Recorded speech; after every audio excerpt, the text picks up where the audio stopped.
Good evening, everybody in the bunker. Good evening, wee gamers. Tonight we are going to be talking to Mich Wallace, who works for Helmgast. Did I get this right, Mitch? You're their marketing director, and Yeah, you that are is in correct. Washington, D.C. Yeah, just north of it. So the White House is really just about a 30-minute drive. Wow, okay. Okay, you get nicer scenery than we do, close here. What we're going to do here, Mitch, we're just doing a wee interview with you, and we're going to come back to you in a few weeks and talk in depth about Cult, Divinity Lost. But for tonight, we're just getting to know you and what you do with Helmgast and everything you've been working on with them. So I'm just going to kick it over to you and get started here. Tell us, tell us who Mitch Wallace is. Oh man, Mitch Wallace is a creation that really started about in 2012. My first game was D&D 4th edition. I was actually invited by my church group to hop into it, which is kind of something that usually doesn't happen, right? So I tried it out. I ended up playing this NPC where I was just beat up the whole time by like natural ones and stuff like that. And I loved it. I went back and I was like, this is for me and I want to continue to do it. So D&D 4th edition was kind of my start. And I was only able to play it for about half a year. And then I had to move back to North Carolina. I was in Maryland at the time doing some research work. And I couldn't find anyone to play tabletop games with, so I went into LARPing after watching the movie The Wild Hunt. And so I just LARPed from pretty much 2013 all the way to, was it 2018, 2019? With At some least you like, didn't get into it after watching role models. oh yeah, that is true. Yeah, though I show Wild Hunt to people, which the whole premise, it's a horror movie where the LARP gets a little bit too serious and people start beating the crap. It's horrific, and I say like that's what got me into the LARP, and they're like, what? And I'm like, nah, it's fine, it's great, I love it. But yeah, I really got into LARP and TTRPGs. I'm someone who I can never hop into anything like halfway. When I showed up for my first LARP, I had a shield, a sword, and a full outfit. And they thought I had been doing it for a while, and I was like, no, I just really like this. This is going to be amazing. I know it will be. But yeah, I've been playing like TTRPGs while LARPing, and it wasn't until PAX Unplugged that really kind of opened my eyes to the plethora of amazing games. And you can see like the library behind me, which continues on and on. When I went there and I was able to kind of see all the different stuff, I got hooked. Pathfinder, D&D, always good stuff, but really the indie community is where I love and shine and appreciate all the amazing work that's coming out. So that's kind of how I got into TPR. I mean, that's how Mitchell was made, basically. Just a 4th edition one-shot that just kind of continued on and eventually got me into this whole thing. So is role play and LARP your area of gaming, or do you delve into board gaming and card gaming as well? Or Yeah, my wife and I have divided up the gaming sphere. She is the expert on board games and stuff like that, and I kind of focus more so on the TTRPG side of it. I like board games and card games. I just find myself sometimes getting bored if there isn't something like calling my attention at all times, which role play kind of does in general. yeah, you've already mentioned there D&D and Pathfinder, which are massive out there. Then we come along to Cult, which is now owned by or licensed by Helmgast. Mm-hmm. It's not as big as the other two. I mean, it's going to be hard to beat D&D in the market. Let's be honest. Oh yeah. So, how did you end up getting involved with Helmgast and Cult? Yeah, I mean, I can kind of trace it all the way back to the first convention I went to, beyond kind of PAX Unplugged. It was actually last year for Origins. And I was working for a company that I got involved with called Triketra Entertainment. And I just got involved with it because I was enthusiastic about the products. and they wanted that type of person to kind of help them out. And I remember while we were setting up for Origins that I just started going around and asking people if I can help set up their booths. And that's how I kind of met Peter Pernusha, who is kind of works with IGDN and also head of Imagining Games. Met a lot of other great indie people, and kind of through that, I eventually kind of convolutedly, just kind of riding my enthusiasm, got in touch with Helmgast for their game Neotech, which is actually coming out, hopefully kickstarted later this year. It's an amazing kind of neo-punk, almost reminiscent of Black Mirror. Okay. So it's going to be amazing. And it got successfully kickstarted in Swedish. Do we want to bring it in English? And so I started helping out with that whole process because I was like, that sounds amazing and I want to be a part of it. And they're like, sure. And then while I was working for them, they kind of saw that I was helping out in other areas, and we just kind of had to codify like what I would be to Helmgast. And we had that sit down discussion, which my wife teases me because I sit down at the meeting and I said I would do this for free, which is not the best negotiation, she tells me. Never say that in a job interview. Yeah. But, you know, it's true, it's honest, as much as she makes fun of me for it. But yeah, it's definitely something I love doing. And I found that I've always been sort of a salesperson for most of my life, but it's kind of matching myself with something that I truly believe in and love. I think the thing that kind of resonates for me the most is that if I am successful, all I am giving you is an opportunity to have fun. And you know, it always feels good for that, because there's always the kind of like that childish, you know, imaginative innocence that goes along with role playing at a table. And I'm like, go for it. I can never feel bad about it. Do you know what I'm going to do here? I haven't run this by you, but I'm going to test here. Normally, one of my set questions is, tell me about your creative process.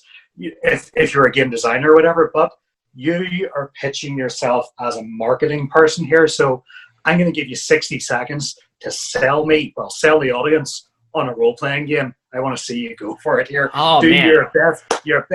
Convince people to get into role-play. 60 seconds, go. Just in role-play in general? All right. So if you want to get into the greatest experience, the storytelling platform that has been carried on through the generations and has just been defined, redefined, and kind of sophisticated in a way that you can hang out with your friends, be silly, be imaginative, or just be gamey, TTRPGs kind of fill that niche. It is interactive. It is creative. If you like Skyrim, Oblivion, if you like video games in general and always found that you wanted to go down a path and couldn't do it because the game could not let you, TTRPGs is the answer for that. You are in this collaborative process where you get to do whatever you want. You could be a king. You could be a queen. You could fight monsters. You can fight armies. You could lead armies. Anything you want to be, TTRPGs allow you to do that. And I cannot stress how amazing that is. It is. Mwah. I'll be honest, I wasn't timing you, but I think you did quite well there. There's certainly a lot of the buzzwords we're looking for anyway. Yeah. You were right on the pulse. I remember when I started when I was selling to Genesis, which is a game by Six More Vodka over at Origins and Gen Con. People would like ask me, like, okay, what is this whole game about? And they were like, you got like a minute. And so I just started timing myself and trying to get as fast as I can and trying to get all those words that I know people would gravitate towards, because like, I think for the most part, everyone thinks that their product is amazing. And I think for the most part, it is. You put all your love and attention to it, and there's definitely fun to be had. The whole thing is, as a salesperson in the TTRPG industry, is communicating so that you can communicate to your friends that this is an amazing experience, because really that's what you're trying to do. There was something else coming out of your sales pitch, if you want to call it that there, which was enthusiasm, which I believe you have bucket loads of. Yeah. You could say all the right words and all the right things, but without that enthusiasm, you're never going to make the sale. So I think you did rather well there. Yeah, I mean, it's definitely something I'm passionate about, and like, yeah, I have enthusiasm that abounds to no degree, and I think sometimes the game designers are like, "Whoa, okay, chill out a little bit," and I'm like, "No." So give us a wee sort of list, a quick rundown on what games you're involved with and sort of what games are coming next. Just your catalog of things you've worked with in the past, Oh man, future. yeah. So currently, I am involved with Helmgast, Imagining Games, and Black Void Games. Three companies that I know the game designers, and they have great communities. Peter Pernusha, of course, is the head of Imagining Games, and his work with Dream Chaser is really cool. Very kind of a cathartic experience where you get to just chase your dreams, which is in its simplicity is something that I really enjoy during this time period where it feels like everyone's dreams are slowly being crushed by the onslaught of what's happening. Yeah. And we got some really cool stuff going on. Rest in Pieces is coming out, which is kind of a Jenga Tower role-playing game that should be kickstarted in October. And Jenga Tower role playing game. Yes. It is so cool and fun. There's cards, and the whole premise is that you have a roommate who is horrific, and that roommate is death, right? It's the Reaper, and like, what do you do when death is on your couch, like eating all your Cheetos, right? You got to manage somehow, some way. So it's this very kind of raunchy comedy role playing game that's really going to be a lot of fun for people. I think I'm sold on that. Yeah, I know. Like I can't wait. I keep telling Peter to give me the assets because I want to play it at home. I need this in my life. There's also a couple of other things I can't really mention a little bit too specific, but let's just say that we are kind of exploring the idea of comic books. So some of the comic books that are modern that people really enjoy, kind of translating that into TTRPGs. So that's going to be amazing. For Black Void Games, which is one of my other favorite games. I had it, but it's not here anymore. There we go. Oh.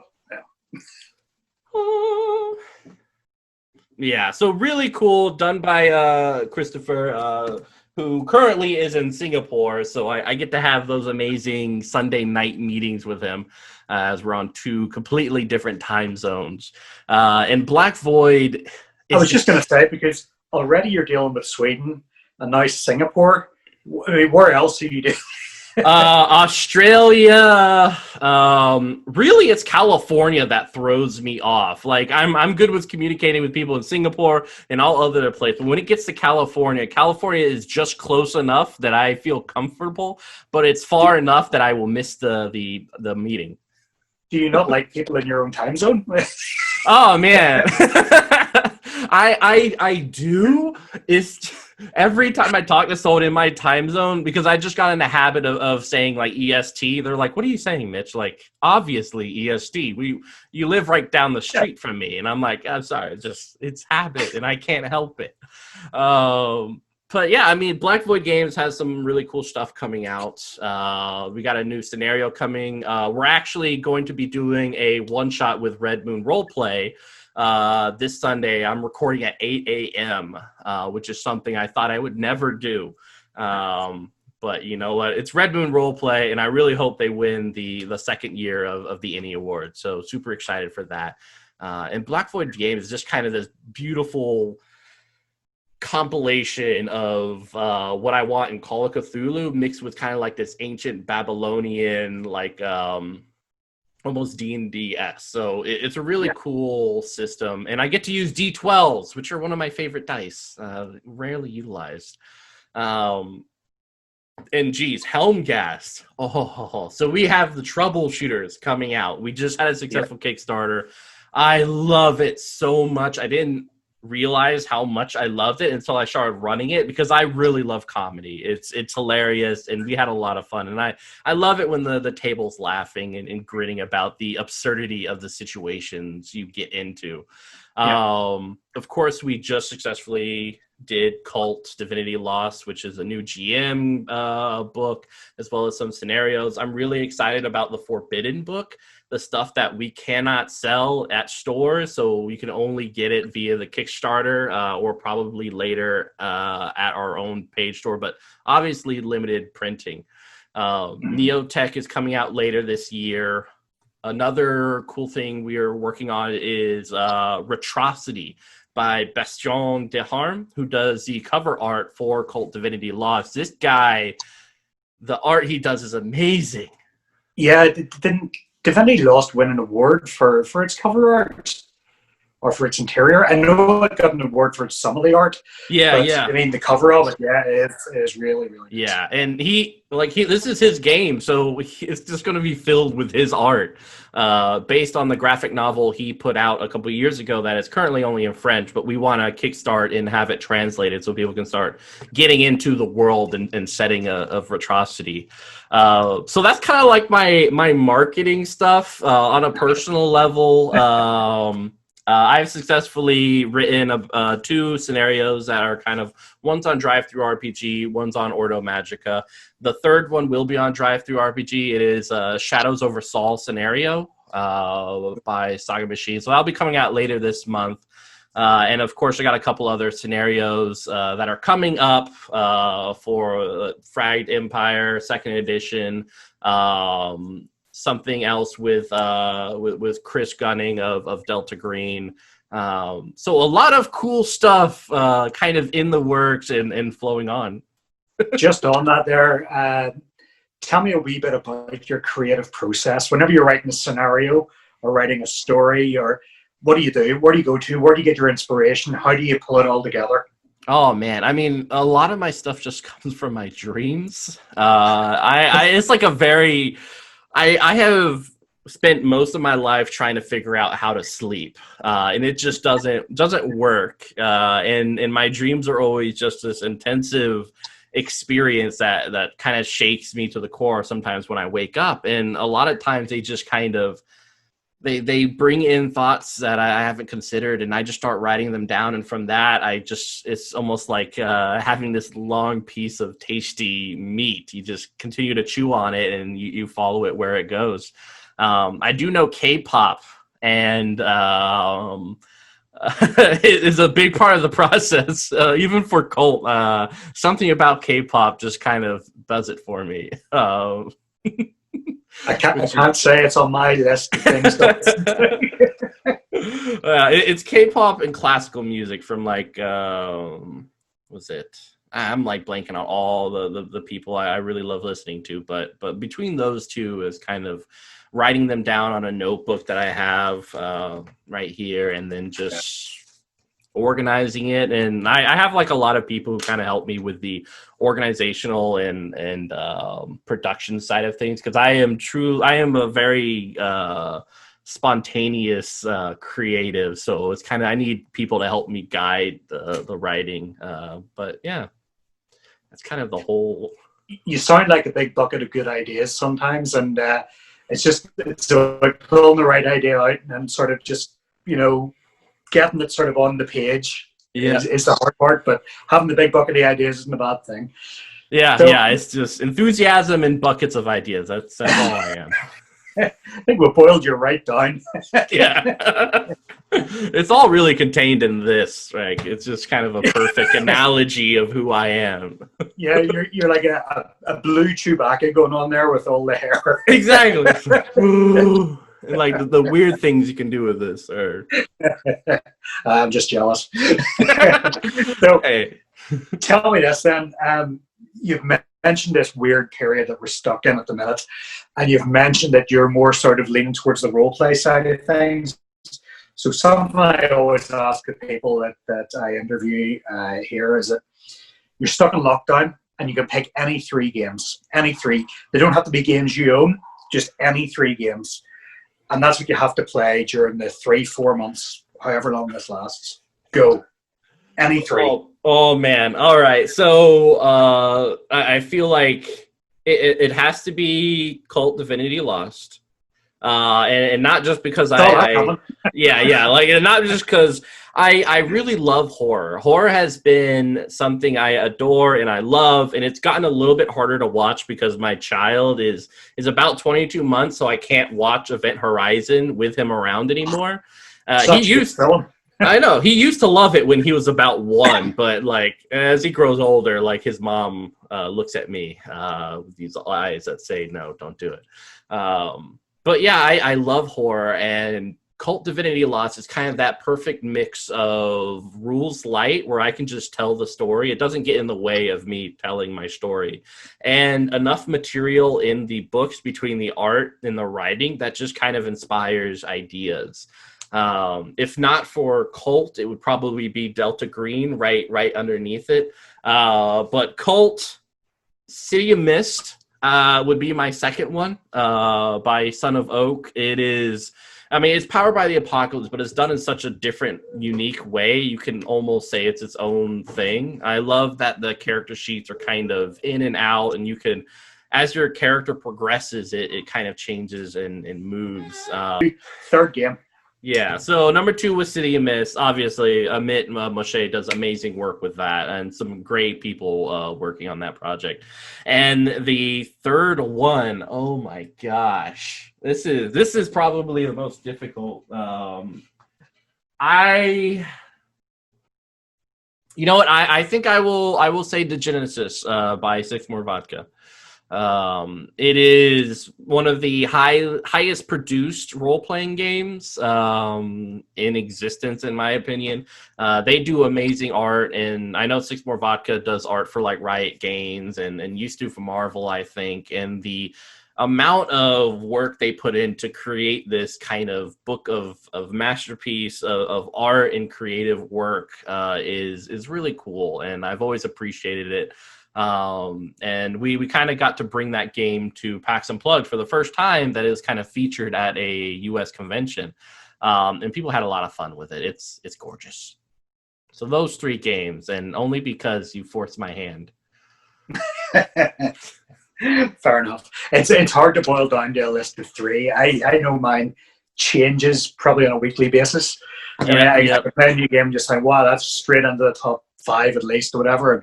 Well, maybe a bit higher. What's going to come? It's hard. It's very hard at times. Yeah, it keeps shifting, but always. It does. But listen, it's been great to speak to you. And like I said at the start, this is just the first time we're speaking to you. And Andy's going to be interviewing you pretty soon, specifically about Cult and what you're doing with that, and Helmgast and everything you're doing with them. So, like I say, to everybody here, it's been great chatting to you, and I hope you've enjoyed your time chatting to us, and we will be in touch again later. So is there anything else? I'll give the last couple of minutes over to you. Anything you want to say? Anything you want to do? Oh, man. So, yeah, I mean, always check me out on Facebook or Twitter. I'm usually under the tag Penny for a Tale somewhere. And I'm usually involved with lots of different shows. I know I'm doing a original Cult campaign for Encounter Roleplay coming up on Wednesdays night. I think we're starting up in September. And we have some really cool original content and unique ways of kind of getting people involved in the whole process. Other than that, we are releasing a Helmgast Twitch and YouTube channel for specifically Cult Divinity Lost.